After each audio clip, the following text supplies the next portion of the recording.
I'm already starting to wish that I had made scheduled these streams for half an hour after the episode airs instead of 15 minutes because I'm in a mad rush to organize all my notes here as soon as these things are over.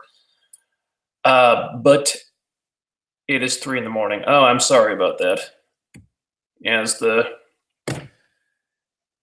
tragedy of the time difference. Yeah. Anywho, can you guys hear me okay? Let me know in the chat room if you guys can hear me.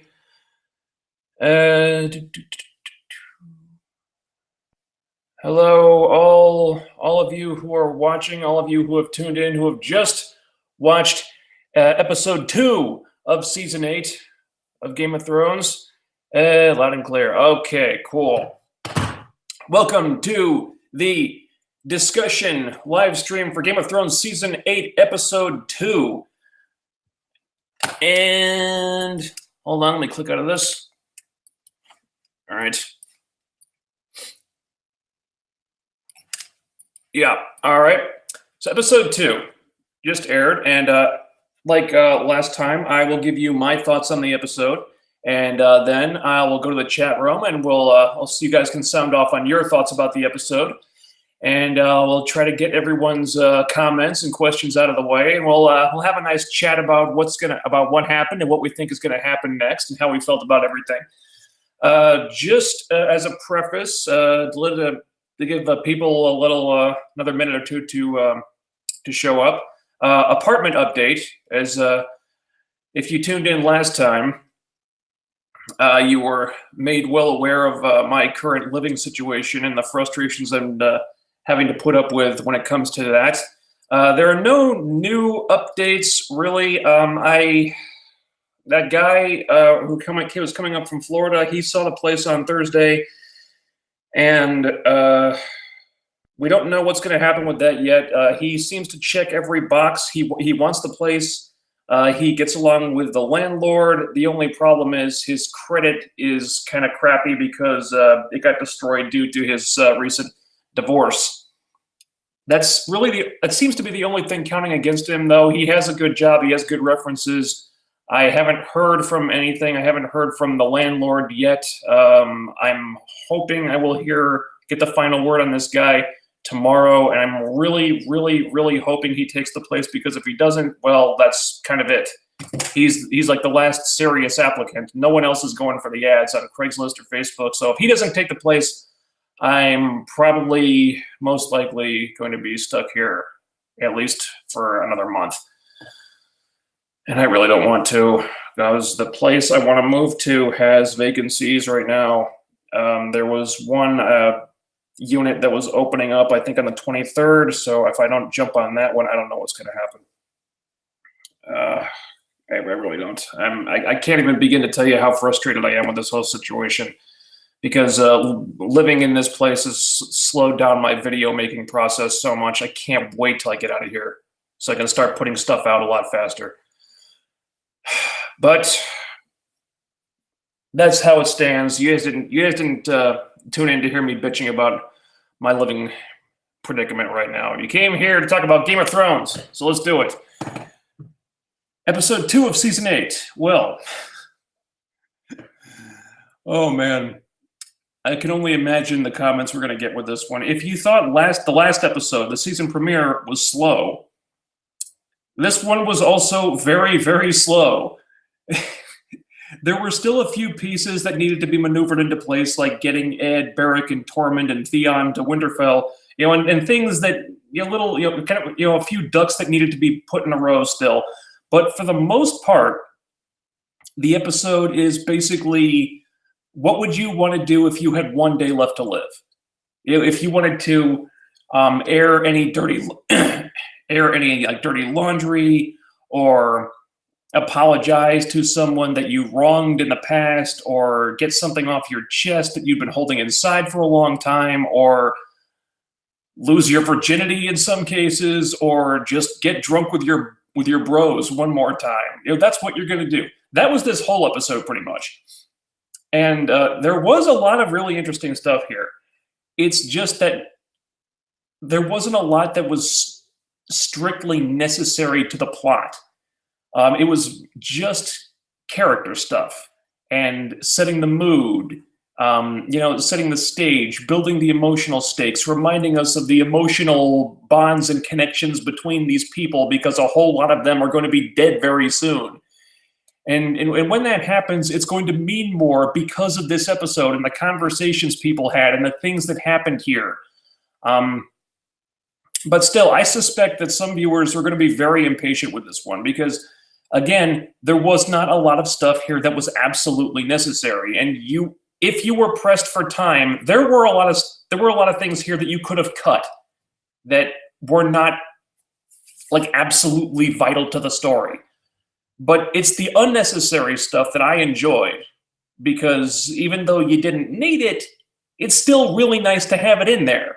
Like, we didn't need a scene of Jorah talking to Lyanna Mormont, but it's still really nice to have it because that's a scene I've been wanting to see since we met Lyanna, because we know that Jorah has some family out there, because you'd want to see them have a... Sorry, there's another bug in here. So you'd want to see them have a conversation at least. And we didn't need Grey Worm and Missandei talking about what they'll do after the war.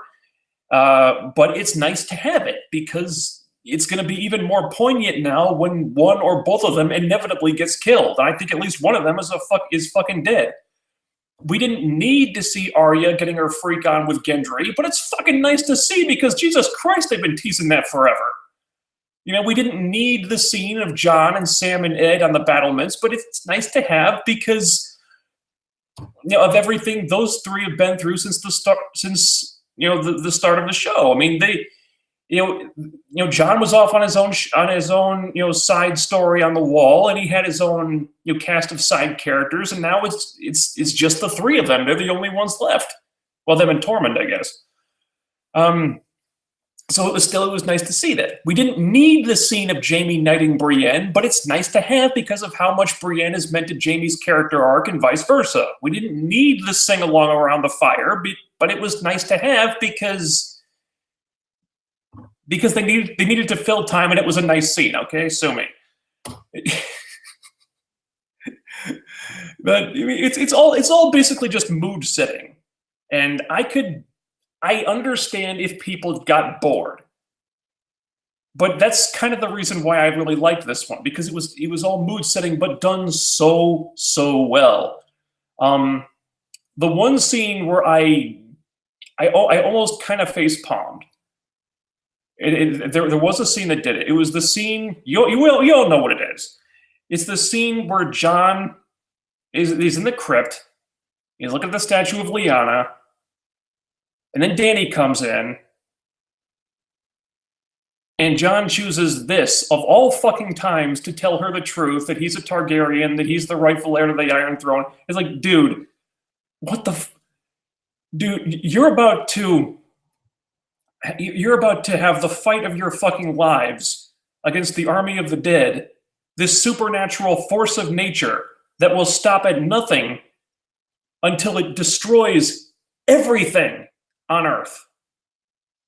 You need Daenerys and her armies and her dragons if you want any hope of surviving this. And you choose now to tell her the one thing that could destabilize this whole fucking situation. I understand if he wanted to unburden himself of this knowledge, but Jesus Christ, dude, priorities. Like Lindsay Ellis tweeted, you couldn't have picked any other time.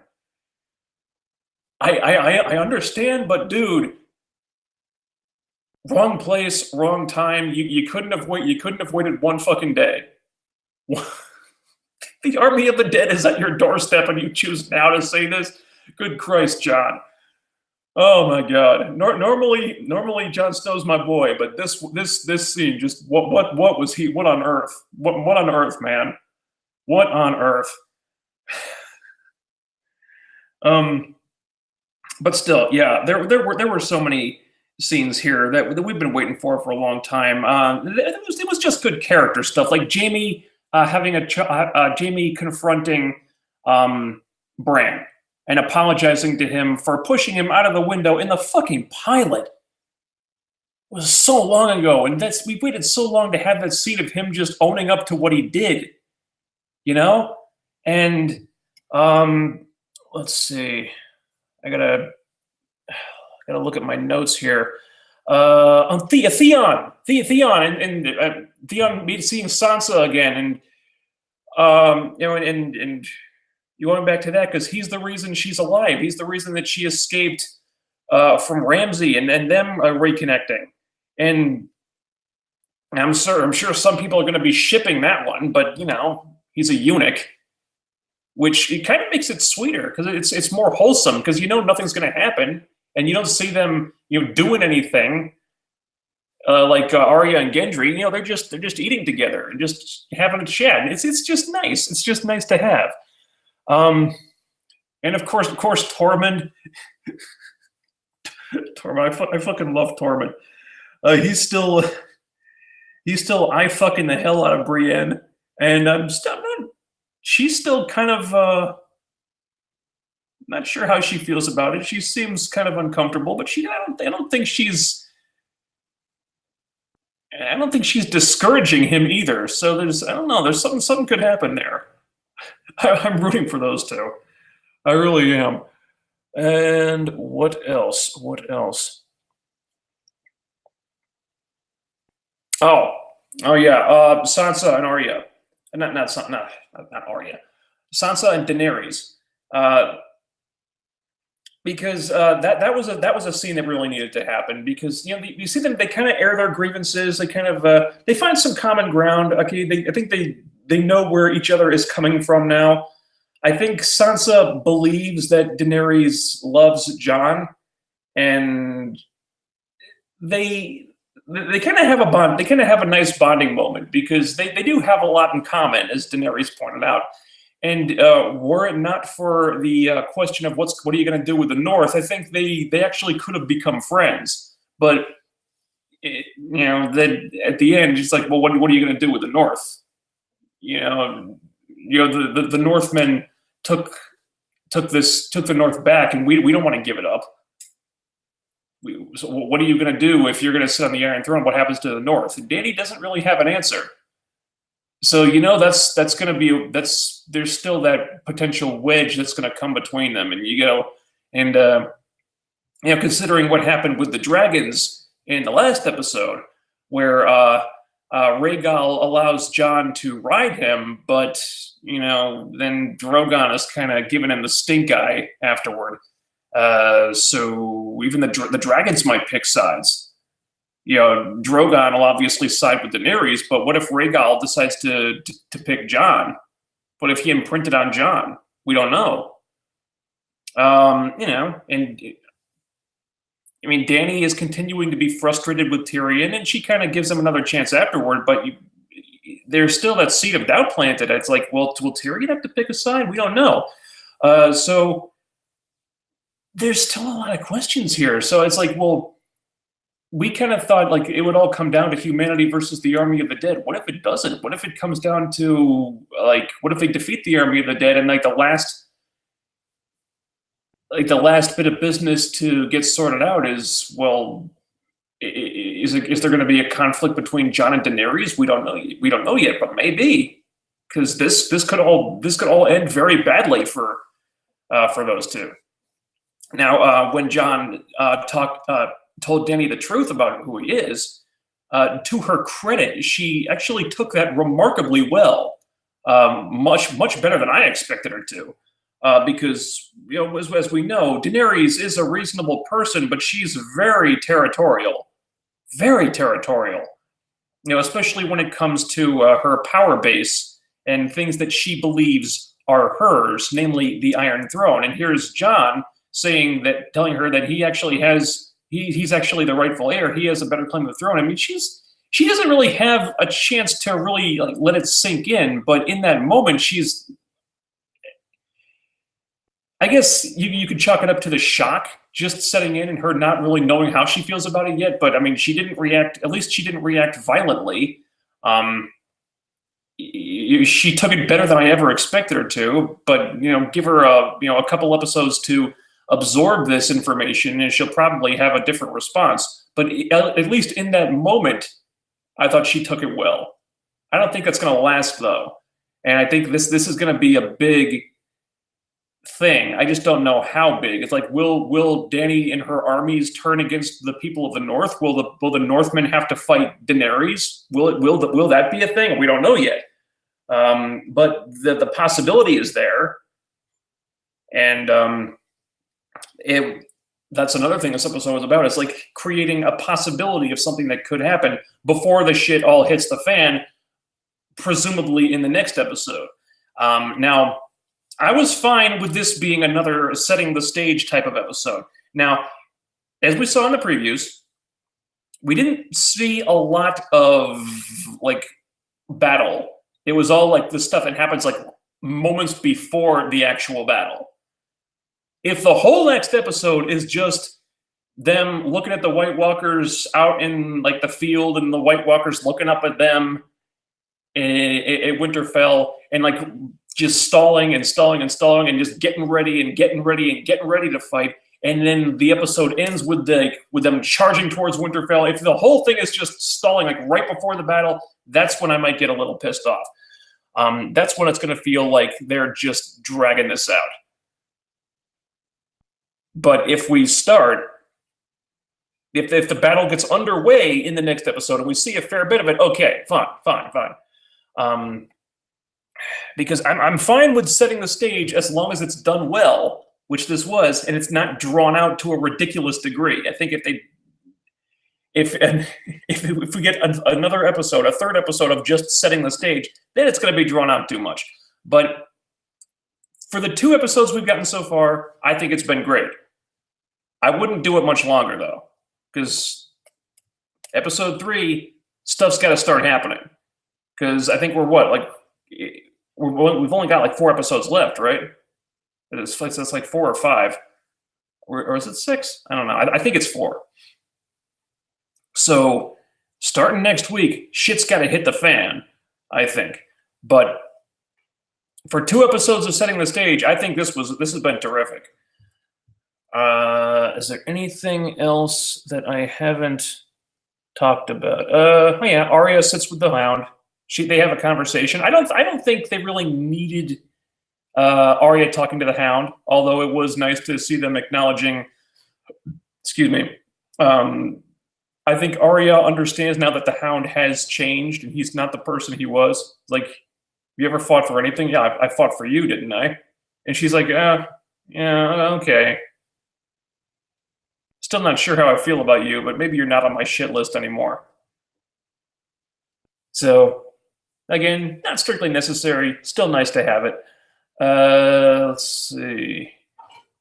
Okay, they've pointed out that the Night King wants Bran. Like that's his goal.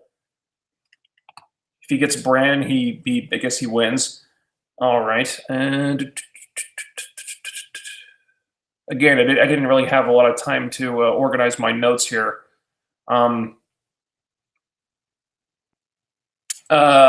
wrote in. Well, Jaime is kind of he's on trial in front of Daenerys and everything. I wrote down. No one asked Bran how he feels about this, and I just realized it because not a lot of people know that Jaime's the one who pushed him out the window. Yeah, I don't think any of these people actually know that because Catelyn, I think, kept that information to herself. And then Bran, I wrote, Bran should have weighed in on this, and then he does later on. I says, well, what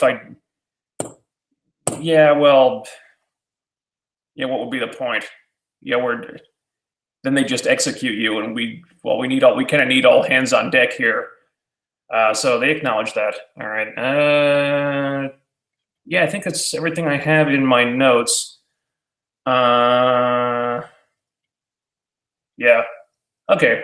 So yeah, I really enjoyed this one. Although I do understand if other people were impatient with it, or got bored even, because this was not going to be everyone's cup of tea. It's just another setting the stage episode again with not a lot of stuff that was absolutely necessary. So I get it if you weren't really digging this one so much. I really enjoyed it because of all that unnecessary stuff that we didn't need, but it's still nice to have. So those were my thoughts And let's go to the chat room. So everybody sound off on what you thought of this one. Nerdaholics, am I the only one who felt a little awkward and awkward at the Arya Gendry sex scene? She'll always be Ned's baby girl to me. It felt like seeing my little sister get it on. Yeah, she's an adult, but still. You're not the only one. I also felt a little uncomfortable with that. Not for the same reasons, because, well, I'm sure they used a body double. I'm sure they did. But still, Maisie Williams, she might be legal at this point, but still, she still looks like she's 12. So seeing her, stripping down, I was like, really? Really? Are we doing this? I don't know how I feel about this.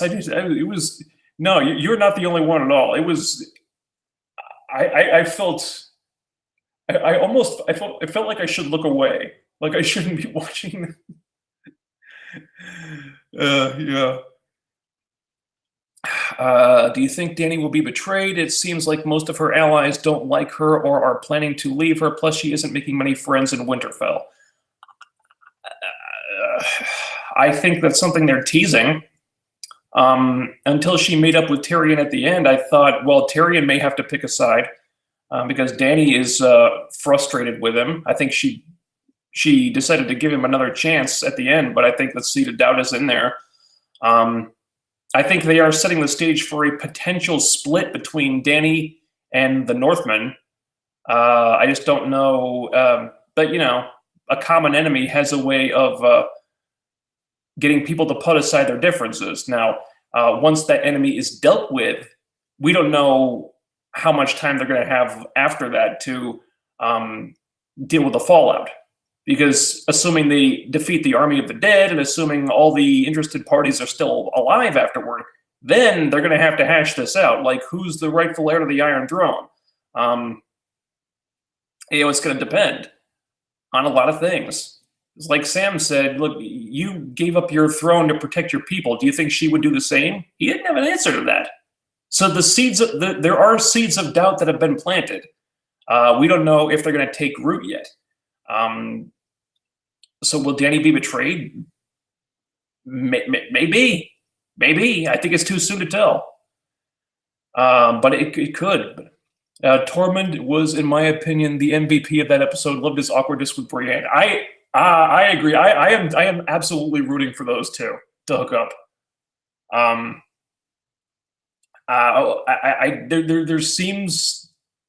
There seems to be like a kind of sort of love triangle there with Jaime.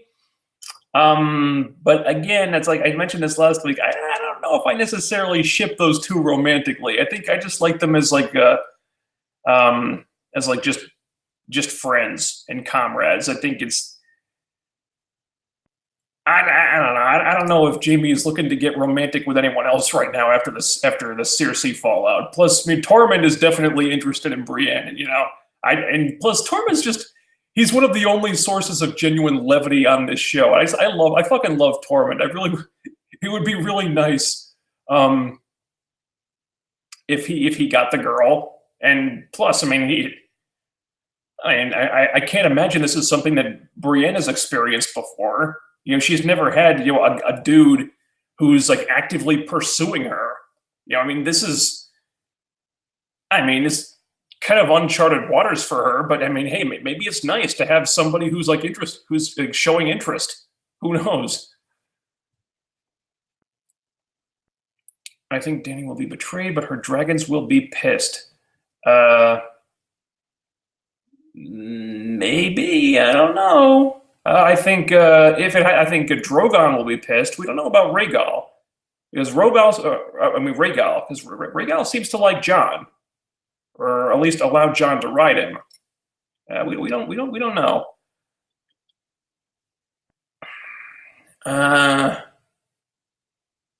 Arya got some nice tiggle bitties. Again, I feel uncomfortable. I feel uncomfortable talking about this.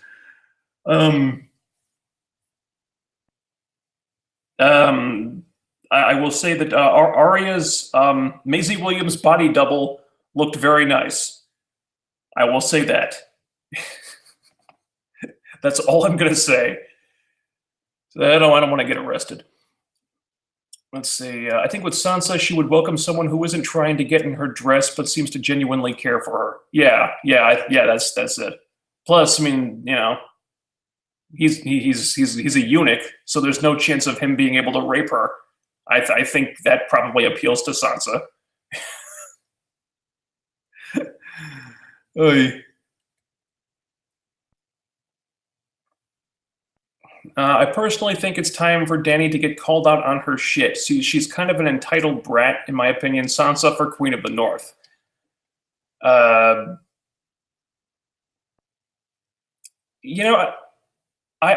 would not object to this. I don't know why there has to be one king or one queen. Why couldn't there be if there's a queen on the Iron Throne? Couldn't there be a king in the North and a queen or a queen in the North? Couldn't there be like two queens or two kings or whatever? Can't you have like two royals?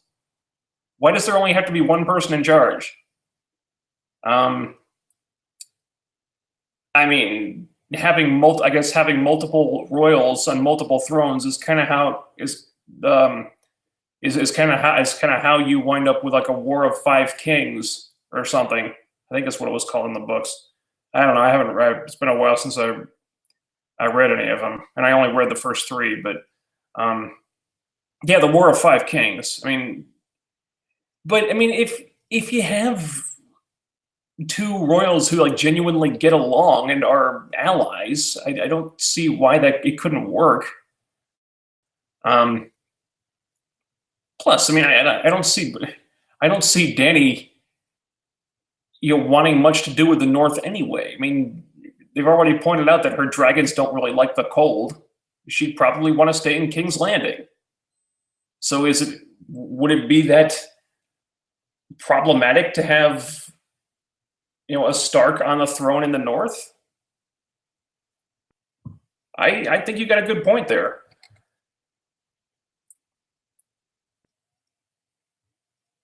Yeah, Dany needs to loosen up. Alliances are important. She cannot keep trying to force others into submission. I agree. I think that's what the scene with her and Sansa was about. I think she was making an effort to find some common ground with her, but again, she is very territorial of the things that she thinks are hers. And when the question of the North comes up, she doesn't have an answer. So I think she made an effort, but she didn't. Excuse me. She didn't. She hadn't thought it through all the way.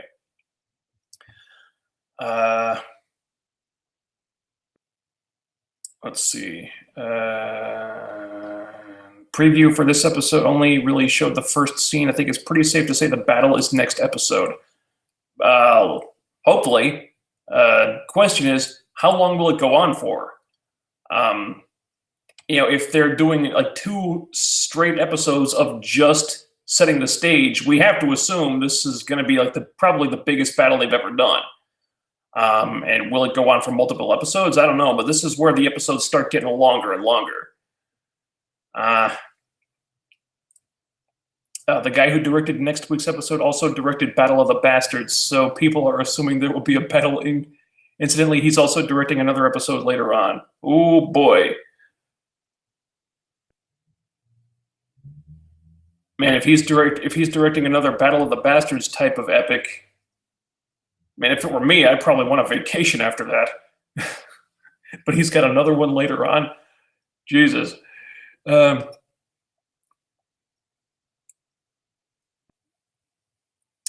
you could only see one, if you could only see one next week, then the next Game of Thrones episode or Avengers Endgame, what would you choose? Oh man.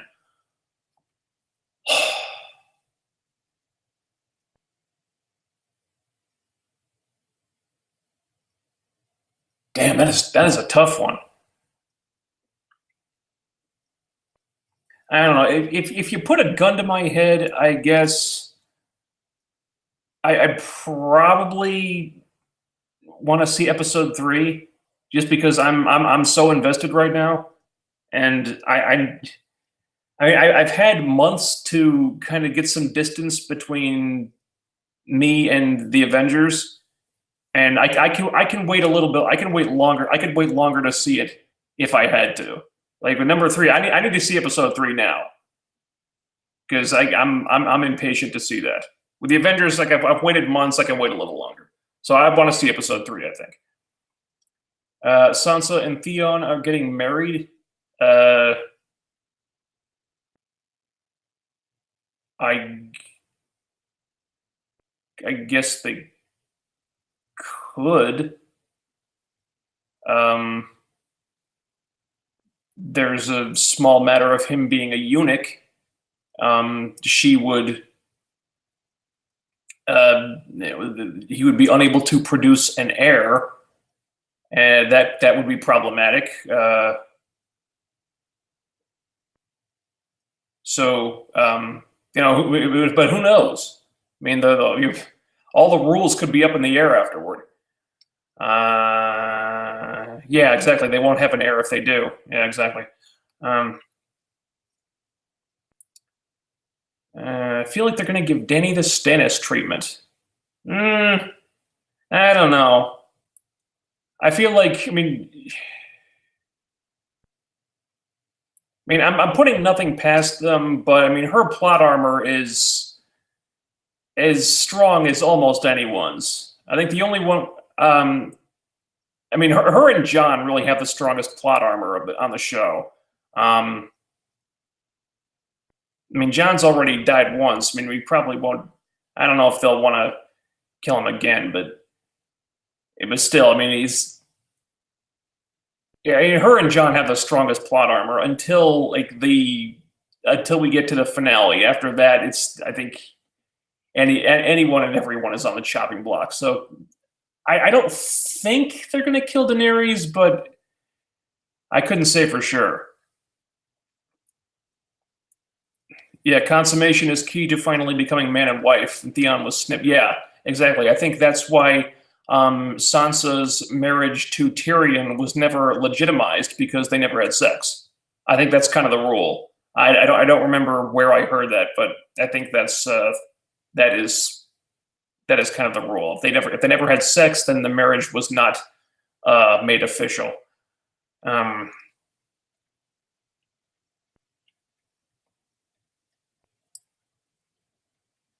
He gave up his throne to protect his people. Dany would protect no one by giving up the throne. Well, that question could come up again. Let's see. Wasn't incest the reason why the Targaryen king went mad? That was thought to be a reason. Is every time a Targaryen is born, the gods flip a coin? I think that's the saying from the book, or in the show. I think it was in the show too. Yeah, that was interesting. Because they haven't. Jon and Daenerys are going to have to talk about that, I guess, because he is technically her nephew. Is her nephew? Yeah, he's technically her nephew. I guess incest isn't as taboo in Westeros as it is in the real world, but still, it's kind of icky. It could be. Maybe they should have a conversation about that. Jon hasn't really mentioned it yet. Let's see. Let's see. Dany is showing signs of getting a little obsessed with retaining her power at all costs. She is now, but the battle with the army of the dead may change her priorities a little bit. We don't know yet.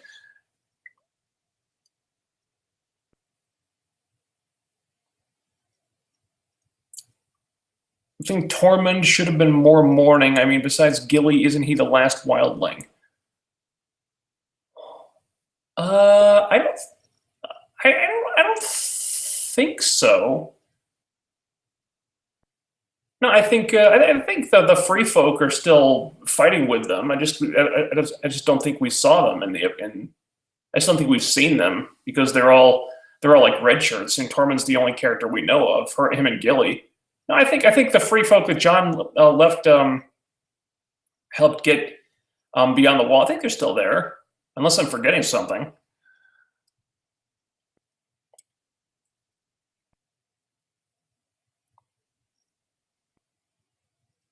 Arya is a ruthless killer. Pretty sure she's able to give consent.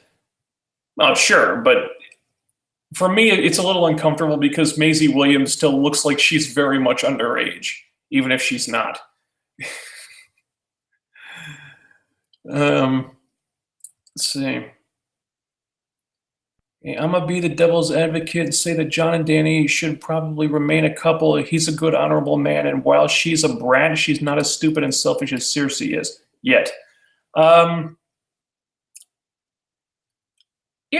I'm kind of in the same boat. I think if it works for them and they don't mind that they're if they don't mind the incest thing and it doesn't turn into a giant power struggle between them, then I don't mind if they stay together. I'm cool with it.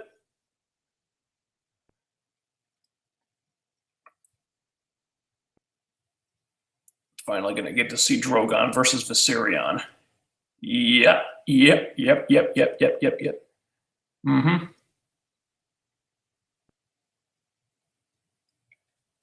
Fire versus ice. After all this time of hyping up John and his true heritage, there's no way he can be killed off. Yeah, they kind of subverted that one. I mean, they already killed him off once, and he came back. Again, I think I take nothing for granted right now. I think,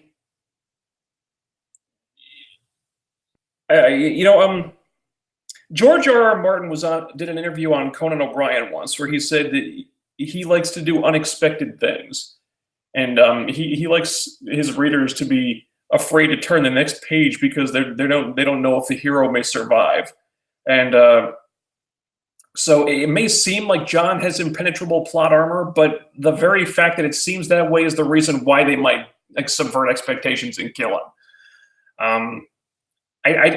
If you put a gun to my head, I think I would say he's probably going to survive, but that could just be like an elaborate misdirect just to make us think in that direction and then kill him off anyway. Let's see.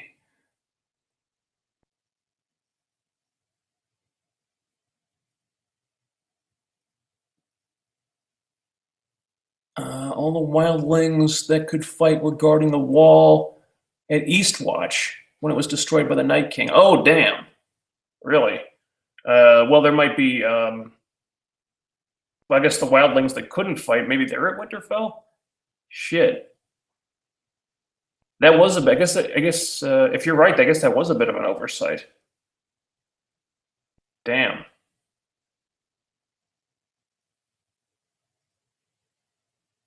I guess we didn't really. Oh yeah.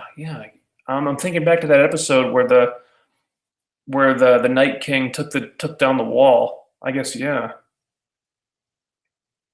Oh yeah, all the others are dead. I guess. Shit, you're right. I didn't think about that. Huh. I guess maybe instead of the sing-along, they could have had a scene of Tormund saying all the wildlings are dead. Damn. Good call. Good catch. Let's see. I'm not sure if anyone else saw this, but it didn't show the Night King at the end. Only all the other White Walkers, I think, while they attack Winterfell, he flies to King's Landing. May subvert expectations. I've come to dread those words. Yeah, you and me both, buddy. You and me fucking both. I didn't even realize it as what I was saying until I was out of my mouth. Subvert expectations. Ugh. God damn it. Fuck Ryan Johnson. Fuck that guy. Seriously. Oh god. I want to punch myself in the face for saying that now. Oh damn it.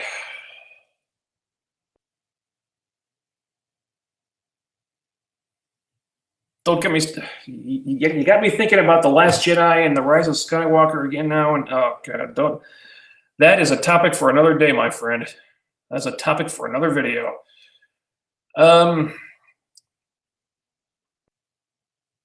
Anyway, didn't show the Night King at the end.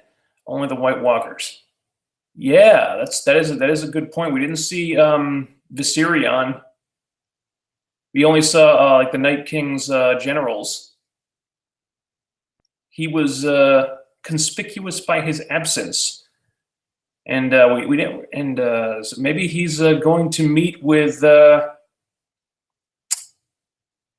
Cersei, because when they broke through the wall, she says, "You look good."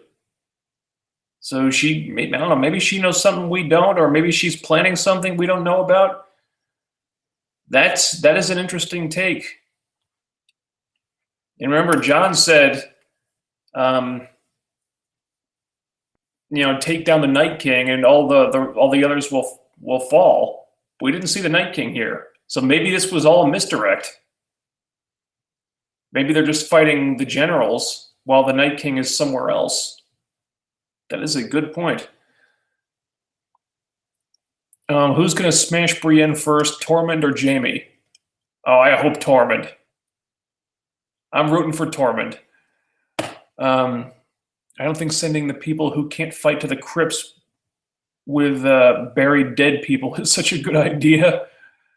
I don't think they need to worry about that. I mean, even if those dead people come to life, I mean, they're buried in stone crypts. I mean, they can't get out of there.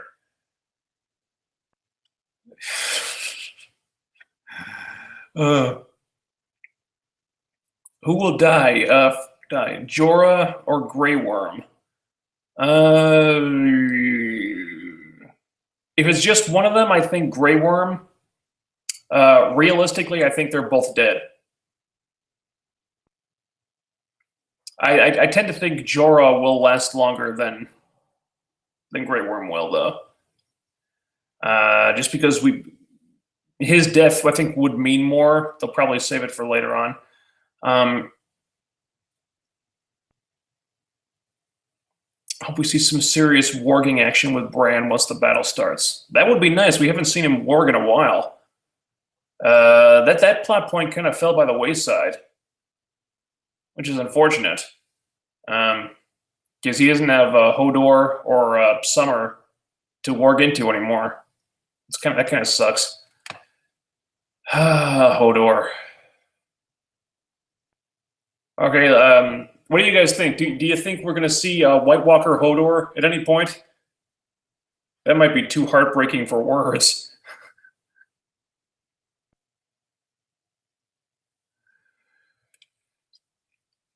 And plus, about going to King's Landing, remember in Season 2 when Dany is in the House of the Undying, it showed the throne room with the roof completely burned with snow falling, calling it He Flies. Yeah, this is true. That could have been a metaphor. I guess that dream sequence could have, but maybe it was more literal than a lot of us gave it credit for. This is true. That is a big possibility. We got the biggest fights ever coming up. The Hound versus the Mountain. Yeah, that's something that just still needs to happen. Yeah. Drogon versus Viserion. Jon versus the Night King. I don't know why Drogon and Rhaegal couldn't team up against Viserion. But we shall see. We're gonna see some Infinity War level mass kill-offs in the next episode or two. Oh yeah, characters are gonna start dropping like flies pretty soon. It's gonna be like Harry Potter Book 7, which literally killed off about half the cast. Like most of these characters, that's kind of why I liked these last two episodes so much. It's just because reminding us of why we like these characters so much, because most of these people are fucking dead. It's gonna get really painful starting next week. God, no zombie Hodor.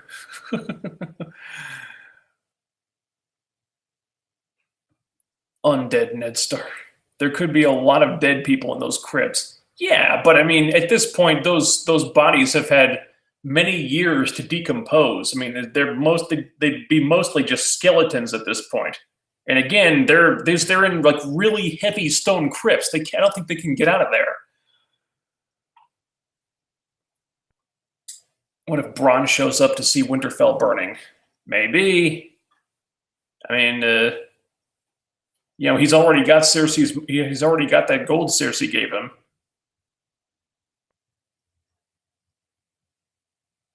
It would be pretty cool if he says, "Fuck Cersei, I want to fight for the living," you know.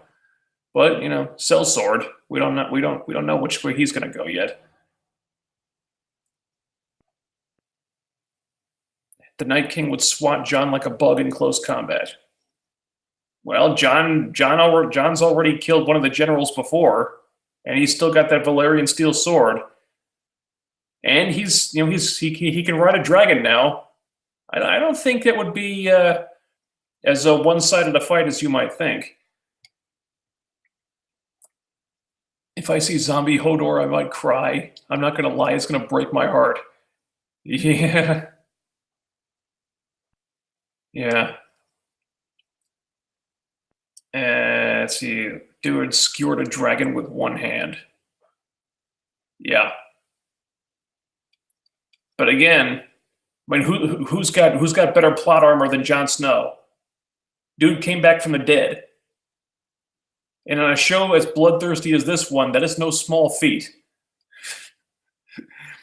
Let's see about the Night King going to King's Landing theory and a sneak peek for next episode. It doesn't show the Night King at all. If I remember, they're going to make it a shock next episode. You could very well be right. I could see that being the cliffhanger at the end of the episode. The Night King showing up at King's Landing. Now, why he would know to go to King's Landing and meet with Cersei? That's a good question. Why he would know to do that? But I could very well see the episode ending with that happening.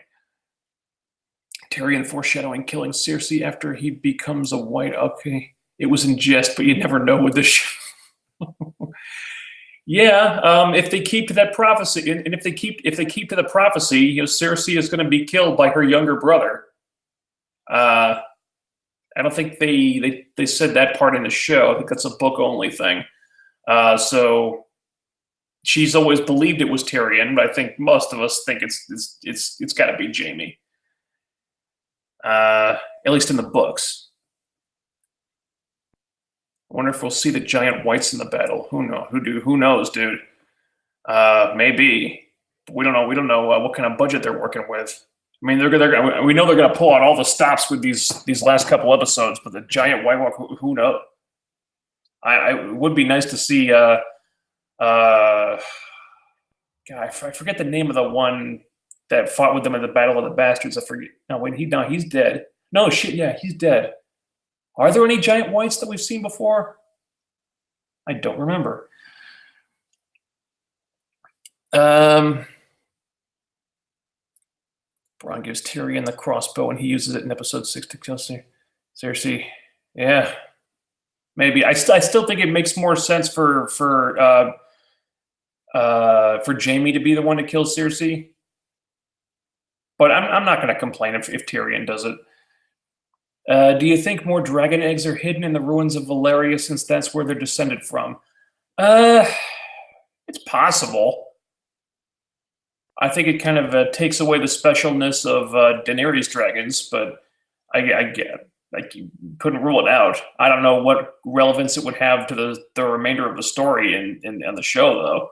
I mean, it's not like they can go to Valyria, get more dragons, and raise them to adulthood now.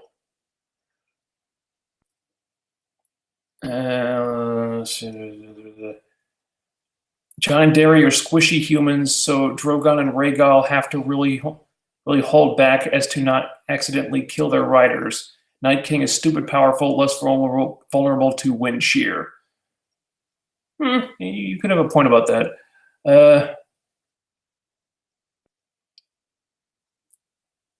Wan, that was his name. Yeah, I think he died.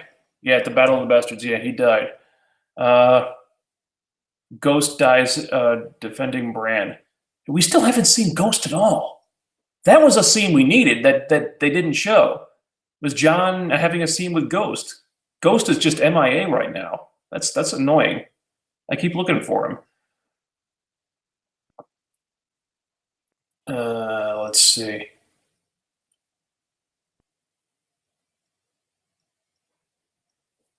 Wouldn't be surprised if the Night King uses Viserion to massacre the Golden Company and raise them to join his army.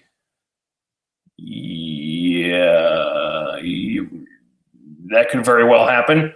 Interesting thought, though. What if, because apparently the baby is real. Apparently Cersei was not lying about that, according to Jaime at least. What if, because there's a theory that Cersei will give the baby, will trade the baby to the Night King in the act of making a deal with him. What if she also gives him the Golden Company? What if he doesn't take it from her? What if she gifts him the Golden Company and just uses that to create a new army of the dead? Would Cersei go that dark? Ghost was on the ramparts with Jon. Was he? I didn't see him.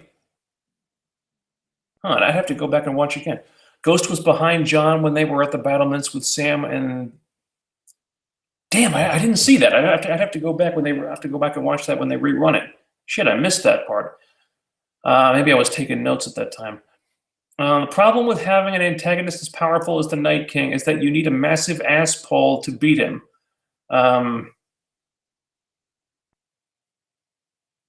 I don't know. I think there are still ways they can do. They can beat the Night King without nerfing him. I think the show is smart enough that they've set this up properly that it'll make sense.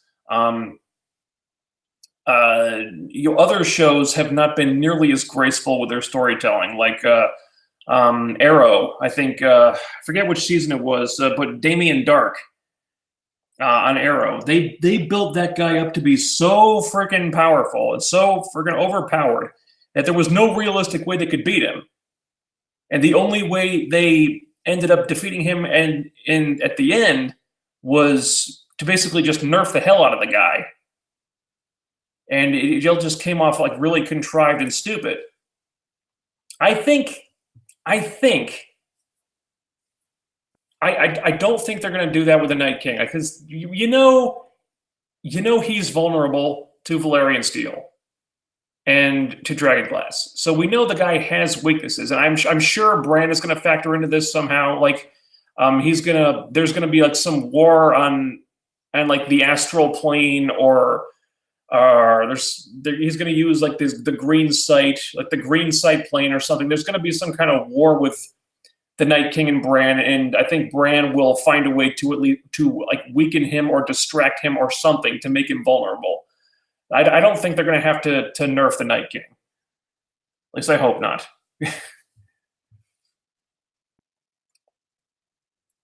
And Drogon or Rhaegal can birth more eggs in the future since they have no gender. Do they? I always thought they were both. I think Drogon is a male. I'm not sure about Rhaegal. I thought Rhaegal was a. I thought all of Dany's dragons were male. I'm not sure. Correct me if I'm wrong about that.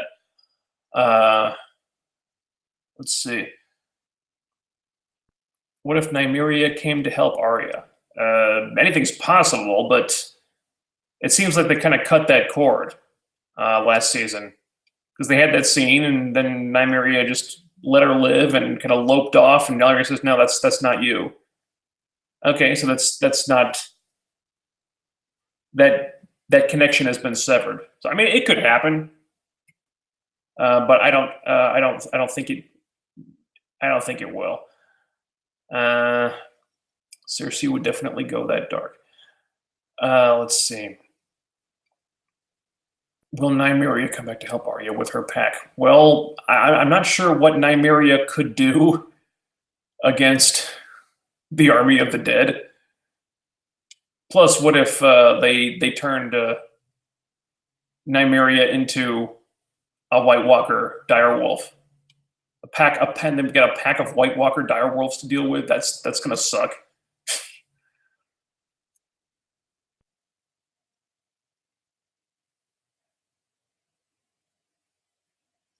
pretty sure she doesn't have to give him anything. Dude can simply take from her. It's not like anyone or anything in King's Landing can realistically stop him. This is true. This is true. He could take it, but what if he doesn't have to because she gifts it to him anyway? You know, just something to think about.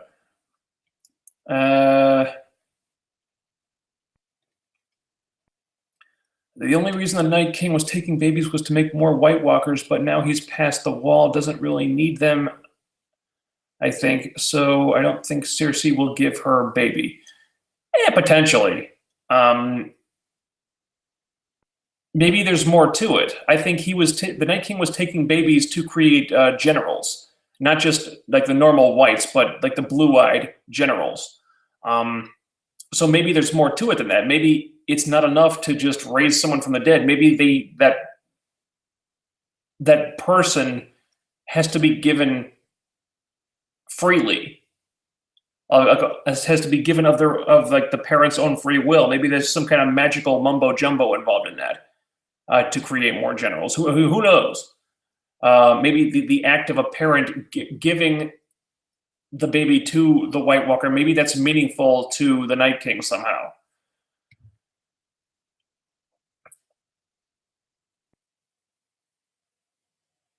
Let's see.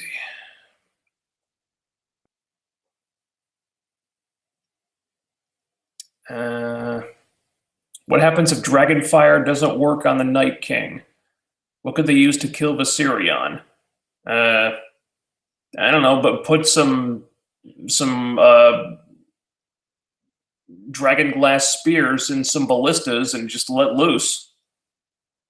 You know, they had that dragon killing ballista previously that they used, and they didn't manage to bring Drogon down, but they seem to think it would work on a dragon. So put some dragon glass, build one of those things at Winterfell, put some dragon glass spears on that thing, and let her rip.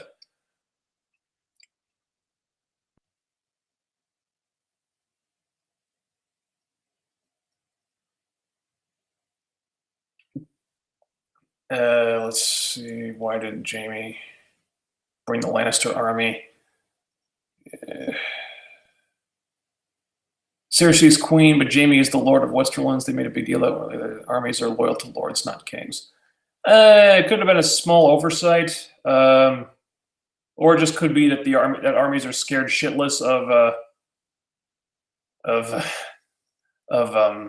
Cersei, or their army consists mainly of Euron's people and the Golden Company. And, Cersei's the one paying the Golden Company. She's the one sleeping with Euron, so, To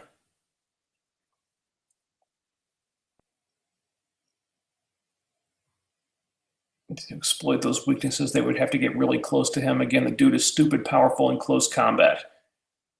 This is true. This is true. That's why I think Bran is going to be integral to making the Night King vulnerable. In single combat, they may not be able to beat the Night King.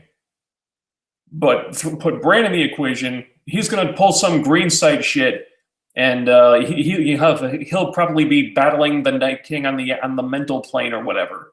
And that's going to create an opening for them, I think. That's what I think is going to happen.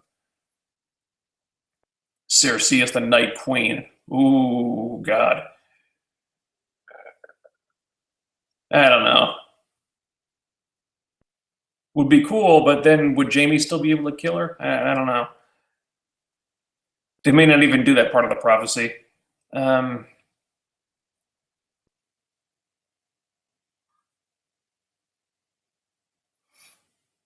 Cersei said she couldn't manipulate Stannis, a living, breathing human. The Night King is far beyond that.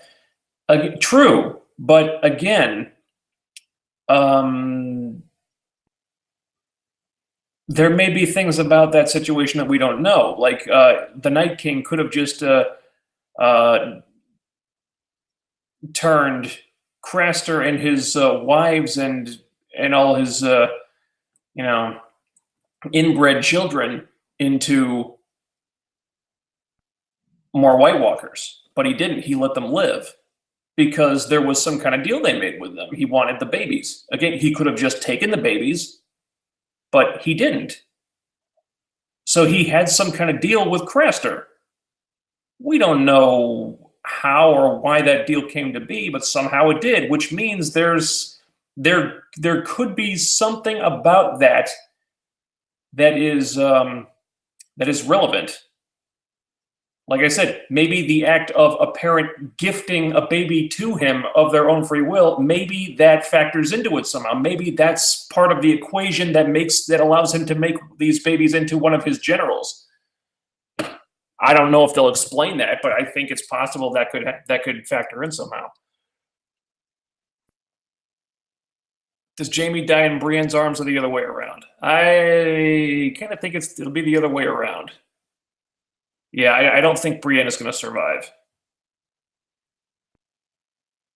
I think either Jon or Dany has to die, and they're setting up Dany for some power plot point. I'm not sure how it's going to play out. I think it's too easy for Jon and Dany to both live.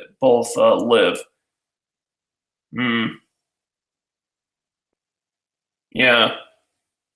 Yeah, you're probably right. I think they're setting us up for a bittersweet ending. I don't think it's going to be a very happy ending. I think it'll be satisfying, but it'll be bittersweet. And I really don't. It's probably too much to hope for them to be happy together and just like rule the Seven Kingdoms together. I don't think that's going to happen. But yeah, like they said, they are setting up, planting the seeds to create a conflict between them, and it could come down to that. It might not be humanity versus the dead. It could be Jon versus Dany for the Iron Throne at the end of this thing.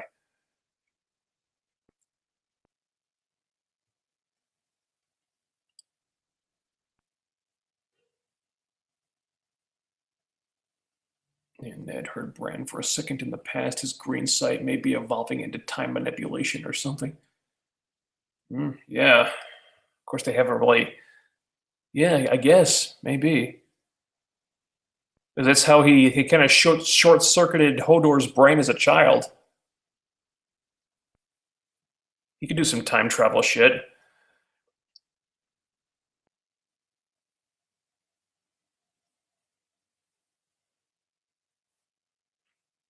Let's see. The White Walkers have been negotiating for thousands of years. I think their plan goes deeper than simple mass destruction. Yes. Yes. I think on the surface, they seem to be all about destruction. But if you look deeper, there seems he could have some kind of ulterior motives. There could be more to it than just simply wanting to like make scorched earth or frozen earth of everything, as it were. Otherwise, what was the deal with Craster and his family, right? He could have taken Craster and his family. He could have taken all those people and just turned them into more dead men, but he didn't. He made a deal with them for some reason.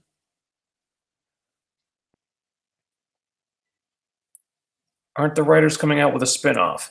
It'll be different writers, different showrunner, and the spinoff is like will take place thousands of years in the past. So it's long before any of this shit happened.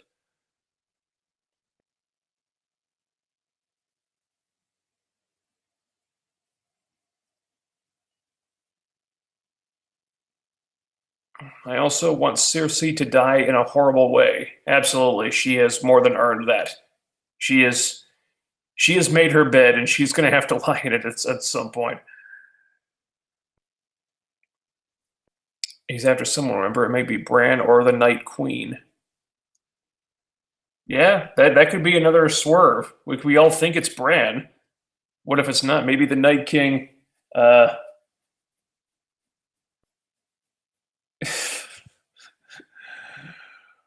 What if the Night King just needs some loving? I guess. Who knows? Is Dany pregnant? Not yet. She thought Miri Mazdor told her in season 1 that she couldn't get pregnant. But they did raise that. John did raise that question. Like you took the word of a person, of a woman who hated you, and who basically sacrificed herself just to spit in your face and make your husband a vegetable. You took her word over that. Maybe she was lying. You don't know. So yeah, so who knows? Yeah, I think Miri Mazdor may have just been trying to fuck with her. We don't know. And I think that will be a good place. Have you watched Vikings? No, I have not seen. I have not seen the show.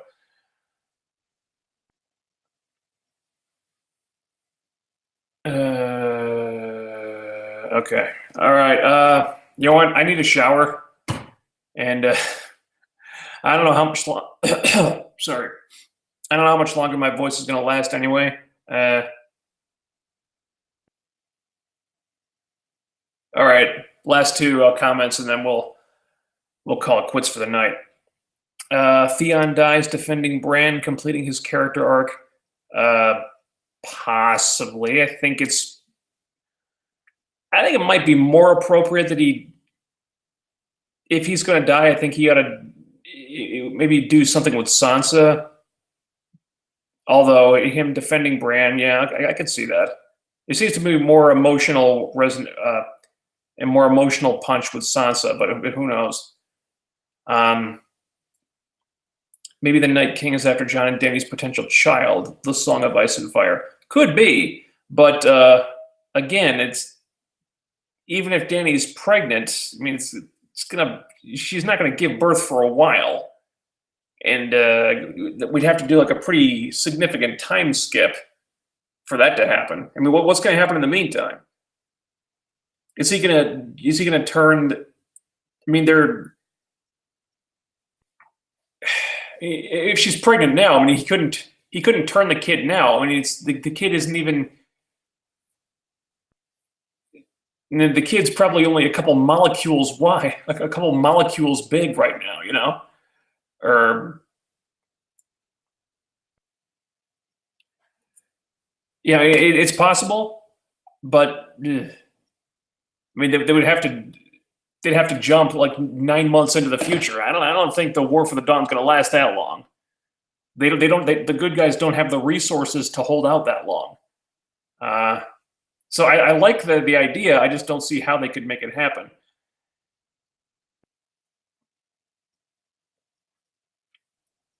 Yeah, Jon is already the Union of Ice and Fire. Yeah, exactly. And I think that is a good place to end it. So thanks for showing up, everybody. This has been a lot of fun, and let's keep doing it for the rest of this season. Again, let's shoot for about 15 minutes after each episode airs. I think from this point on, the episodes are going to get longer and longer. So I'd have to look it up to see how long each one is. But about 15 to 20 minutes after each episode airs, tune in to my channel after they air on the East Coast, 15 minutes afterward, and we'll hash these things out and give our thoughts and talk about what we think is what we liked, what we didn't like, and what we think is going to happen, and we'll theorize the fuck out of this shit. And yeah, we got a couple more weeks, and then that's it for Game of Thrones. Damn, that's gonna suck. You know, I'm gonna miss this show. Damn it. Oh, that's gonna hurt saying goodbye to this one. This show is one of a kind. They don't make them like this. They don't make. They just don't do TV like this. The shows like this just don't happen. There's going to be a big void to fill after this one's gone. So yeah. Okay. Thanks for tuning in, guys. Good night. I will talk to you soon, and maybe, fingers crossed, when next we speak, I will be living somewhere else, or at least preparing to move out of this place and into a place I actually like, because I can't take much more of this place. There's ants in the bathroom, and the ants are starting to migrate out of the bathroom. I've already killed several of them out here at crawling around my desk. I've deployed like ant poison trap things in the bathroom. I thought they were working, but they're not getting the job done. I'm gonna have to get some more because yeah, if there's ants all over the place, that's not gonna make it easier to find someone to take this goddamn apartment. Oh, I want to move out of here so much. I hate this place. So just cross your fingers that this guy from Florida passes the background check.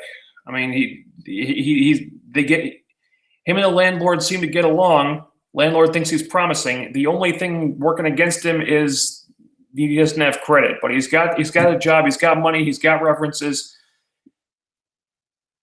Maybe by tomorrow we'll know how that hashes out.